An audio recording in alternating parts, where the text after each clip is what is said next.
नमस्कार, मैं हूं आपके साथ अक्षय अग्रवाल और आप देख रहे हैं एन एक्सप्लेनर।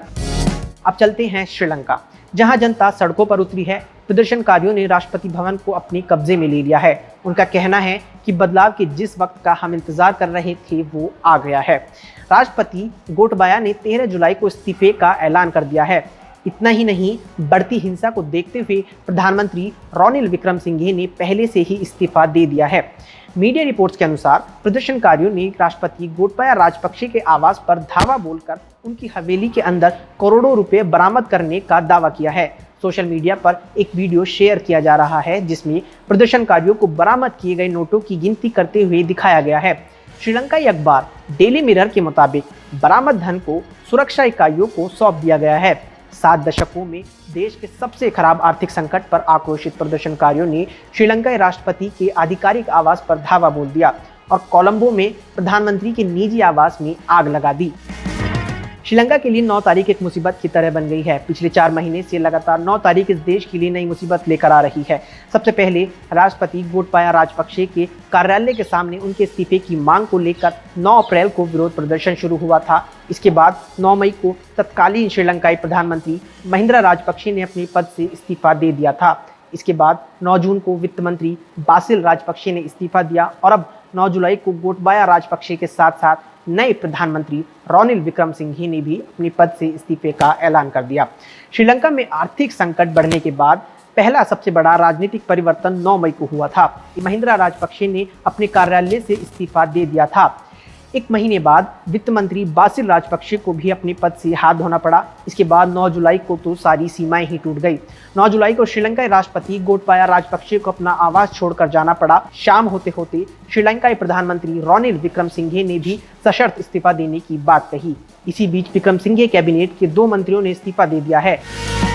गुजरात के इस साल के अंत में विधानसभा चुनाव होंगे। ऐसे में गुजरात की सियासी जंग फतह करने के लिए कांग्रेस ने सूबे में 7 कार्यकारी अध्यक्ष नियुक्त किए हैं, जिसमें दलित, ओबीसी, पटेल, क्षत्रिय और मुस्लिम समुदाय के नेताओं को जगह दी गई है। कांग्रेस ने कार्यकारी अध्यक्ष के जरिए गुजरात में अपने पुराने सोशल इंजीनियरिंग के फॉर्मूले से 2022 के विधानसभा चुनाव को जीतने की रणनीति बनाई है। आदिवासी समुदाय से आने वाले विधायक सुखराम राठवा को गुजरात विधानसभा में नेता प्रतिपक्ष कांग्रेस ने बना रखा है, तो ओबीसी समुदाय से जगदीश ठाकुर के हाथों में गुजरात कांग्रेस की कमान है। वहीं विधानसभा चुनाव से ठीक पहले कांग्रेस शीर्ष नेतृत्व ने गुजरात में 7 कार्यकारी अध्यक्ष नियुक्त किए हैं। जिग्नेश मेवानी, ललित कागथरा, ऋत्विक मकवाना, अम्बरीश ढेर, हिम्मत सिंह पटेल, कादिर पीरजादा और इंद्रविजय सिंह गोहिल को प्रदेश कार्यकारी अध्यक्ष का जिम्मा सौंपा गया है। गुजरात में दलित नेता के तौर पर अपनी पहचान बना चुके जिग्नेश मेवानी अब कांग्रेस के साथ हैं।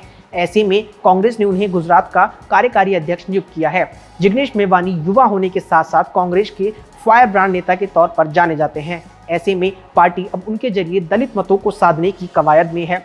ऐसे में चुनाव से पहले कार्यकारी नियुक्त कर दलित समुदाय को बड़ा सियासी संदेश देने का दांव माना जा रहा है, क्योंकि दलित राजनीति में अब से वो अहम नेता के तौर पर एक चेहरा बन चुके हैं। पटेल आरक्षण आंदोलन का चेहरा रहे हार्दिक पटेल कांग्रेस को अलविदा कहकर बीजेपी का दामन थाम चुके हैं। हार्दिक की भरपाई के लिए कांग्रेस ने उनके पुराने साथी रहे ललित कागथरा को गुजरात का कार्यकारी अध्यक्ष बनाकर आगे बढ़ने की रणनीति चली है। पाटीदार आंदोलन के वक्त सौराष्ट्र के पटेलों के साथ सरकार के अन्याय की बात कागथरा ने शुरू की थी। ललित कागथरा खुद पाटीदार हैं और सौराष्ट्र में पाटीदार राजनीति पर खुद की अच्छी खासी पकड़ रखते हैं। कांग्रेस ने उन्हें 2017 में टंकरा सीट से चुनाव लड़वाया था, जहां से वो जीतकर विधायक बने थे। ऐसे में कांग्रेस ने उनके जरिए पाटीदार समुदाय को साधने का दांव चला है। गुजरात में कांग्रेस का सबसे बड़ा फोकस ओबीसी वोट बैंक पर है। यही वजह है प्रदेश अध्यक्ष के तौर पर जगदीश ठाकुर पार्टी की कमान संभाल रहे हैं और अब उनके साथ 3 ओबीसी नेताओं को जिम्मेदारी सौंप दी गई है। ऋत्विक मकाना, अम्बरीश ढेर और हिम्मत सिंह पटेल को गुजरात कांग्रेस का कार्यकारी अध्यक्ष नियुक्त किया है। मकवाना ओबीसी के बड़े चेहरे हैं और विधायक भी हैं। वहीं अम्बरीश ढेर विधायक हैं और ओबीसी के अहिर समुदाय से आते हैं। गुजरात के सौराष्ट्र क्षेत्र के अमरोली के आसपास के इलाके में अम्बरीश की मजबूत पकड़ मानी जाती है। ताऊते चक्रवात में खूब काम किया और लोगों की काफ़ी मदद की है। ऐसे में हिम्मत सिंह पटेल भी ओबीसी समुदाय से आते हैं और संगठन पर उनकी मजबूत पकड़ है। गुजरात में कांग्रेस अपने मुस्लिम वोट बैंक पर हर हाल में पकड़ बनाए रखना चाहती है, जिसमें सेंधमारी के लिए असरुद्दीन ओवैसी की पार्टी AIMIM हर संभव कोशिश में जुटी है। कांग्रेस ने कादिर पीरजादा को गुजरात कांग्रेस का कार्यकारी अध्यक्ष नियुक्त कर बड़ा सियासी संदेश दिया है। अहमद पटेल के रहते हुए कांग्रेस मुस्लिम वोटों को लेकर फिक्रमंद नहीं रहती थी, लेकिन अब उनके निधन के बाद कांग्रेस को एक मुस्लिम चेहरे की दरकार थी। कांग्रेस ने क्षत्रिय समुदाय से आने वाले इंद्रजीत गोहिल को गुजरात पार्टी का कार्यकारी अध्यक्ष नियुक्त किया है। गुजरात में क्षत्रिय समुदाय कांग्रेस का मजबूत वोट बैंक रहा है। शक्ति सिंह गोहिल की केंद्रीय राजनीति में सक्रिय हो जाने के बाद पार्टी ने इंद्रजीत गोहिल को आगे बढ़ाने की कवायद में है। इंद्रजीत ने युवा नेता के तौर पर अपनी पकड़ बना रखी है और 2017 में पार्टी ने उन्हें चुनाव भी लड़वाया था, लेकिन जीत नहीं सकी थी। इसके बावजूद पार्टी ने संगठन का जिम्मा देकर सियासी संदेश देने की पूरी कोशिश की है। अब चलिए हरियाणा। यहाँ कांग्रेस से निष्कासित विधायक कुलदीप बिश्नोई के पार्टी छोड़ने की चर्चाएं तेज हो गई है।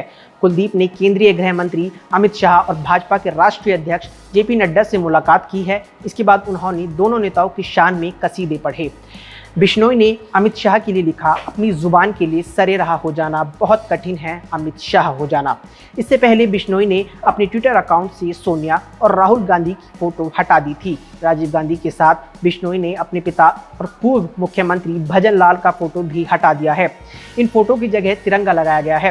राज्यसभा चुनाव में क्रॉस वोटिंग के बाद से ही कुलदीप बिश्नोई के कांग्रेस छोड़ने की चर्चाएं तेज होती जा रही है। यूपी में एक बार फिर कांग्रेस और सपा की नजदीकी बढ़ रही है। राष्ट्रपति चुनाव में विपक्ष के उम्मीदवार यशवंत सिन्हा के पक्ष में सपा और कांग्रेस साथ साथ हैं। इसलिए जब अखिलेश यादव ने लखनऊ में यशवंत सिन्हा के पक्ष में रात्रि भोज का आयोजन किया तो ओम प्रकाश राजभर और शिवपाल यादव को नहीं बुलाया, लेकिन कांग्रेस की नेता और विधायक आराधना मिश्र मोना इस आयोजन में शामिल हुई। विधान परिषद में जब सपा का नेता प्रतिपक्ष का दर्जा खत्म किया गया तो सपा ने इस पर ऐतराज जताया। इसमें कांग्रेस ने सपा का साथ दिया और इसे सरकार का मनमाना निर्णय बताया। कांग्रेस के पूर्व एमएलसी दीपक सिंह ने इसे नियम विरुद्ध बताया है।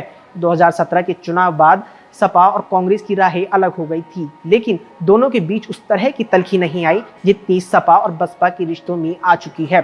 2024 के लोकसभा चुनाव से पहले कांग्रेस और सपा एक दूसरे के नजदीक आते दिखे तो ये कोई हैरत नहीं होनी चाहिए। ओम प्रकाश राजभर यूपी की राजनीति में बिन पेंदी का लोटा हो गए हैं। राजभर ने अब कहा है कि अगर अखिलेश यादव खुद गठबंधन तोड़े और कहें कि हम आपके साथ नहीं रहेंगे तो फिर नया गठबंधन बनाया जाएगा। इस दौरान ओपी राजभर ने बहुजन समाजवादी पार्टी यानी मायावती के साथ गठबंधन के भी संकेत दिए हैं। राजभर ने कहा कि मायावती के अलावा भी अन्य पार्टियां गठबंधन के लिए विकल्प के तौर पर मौजूद हैं। उन्होंने शिवपाल यादव का भी नाम लिया। उन्होंने कहा कि गठबंधन के लिए शिवपाल यादव और मायावती की पार्टी है, वहां भी जोर लगाया जा सकता है। ओपी राजभर ने सपा के साथ गठबंधन में किसी भी तरह की दरार को खारिज करते हुए कहा कि हमारी तरफ से कोई दरार नहीं है। गठबंधन आगे कैसे बेहतर प्रदर्शन करे, इसके लिए हमने एसी कमरे से बाहर निकलकर राजनीति करने की सलाह समाजवादी पार्टी के नेताओं को दी थी। ओपी राजभर ने बहुजन समाजवादी पार्टी का उदाहरण देते हुए कहा कि बसपा भी एसी कमरे की राजनीति कर रही थी और आज एक सीट पर है, इसलिए इस तरह की राजनीति से बचने की जरूरत है। पाकिस्तान के पूर्व तेज गेंदबाज शोएब अख्तर इन दिनों सऊदी अरब में हैं और उन्होंने शैतान को 100 मील प्रति घंटे की रफ्तार से पत्थर मारने की बात कही है। दरअसल शोएब अख्तर हज यात्रा के लिए सऊदी अरब पहुंचे हैं और फैंस से अपनी यात्रा की पल पल की जानकारी शेयर कर रहे हैं।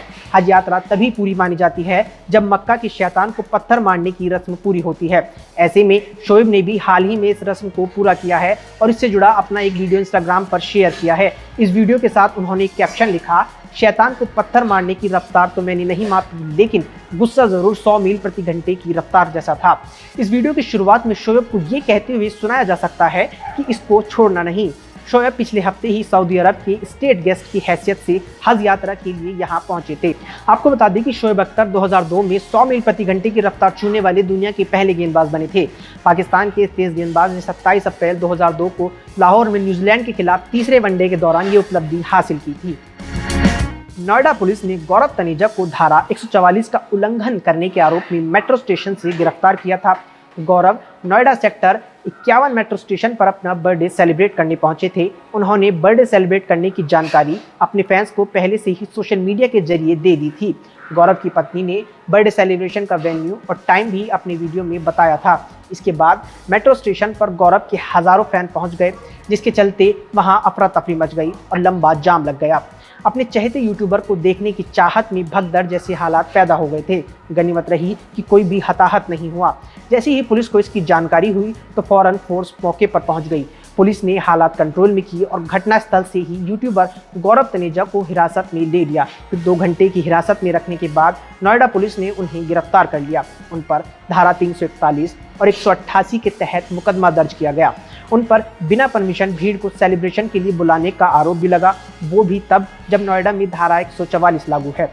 हालांकि रात में ही गौरव तनेजा को बेल मिल गई। छूटने के बाद उन्होंने अपने घर पर पत्नी संग जन्मदिन मनाते हुए वीडियो शेयर किया। ऐसी ही रोचक खबरों के लिए हमारे चैनल को सब्सक्राइब करें और कमेंट करके बताएं कि हमारी कोशिश आपको कैसी लगी। आप सबका शुक्रिया। नमस्कार।